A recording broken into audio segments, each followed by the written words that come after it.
Submarine কতটি এবং কোন দেশ থেকে ক্রয় করা হবে? বহুদিন ধরে আপনাদের এ বিষয়ে অনেক প্রশ্ন ছিল। এবারের সমাধান হবে আশা করি। শুধু বাংলাদেশ নয়, পৃথিবীর সকল দেশ নৌবাহিনীর শক্তি বৃদ্ধি করতে মরিয়া।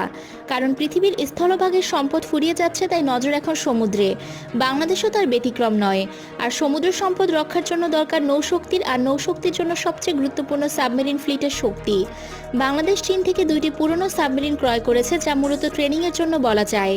তবে বাংলাদেশের ওই সাবমেরিন 2টি বাধ্যতামূলকভাবে 2030 সালের মধ্যে অবসরে যাবে। তবে এই সময়ের মধ্যে অবশ্যই বাংলাদেশ সাবমেরিন যুক্ত করবে।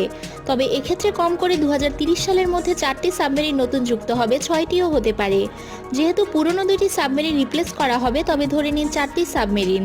তবে এই সাবমেরিন ক্রয়ের জন্য বরাদ্দ করা হবে আগামী বছর, এটা মোটামুটি নিশ্চিত। প্রাথমিক বরাদ্দ হতে পারে $1.5 বিলিয়ন প্রায়।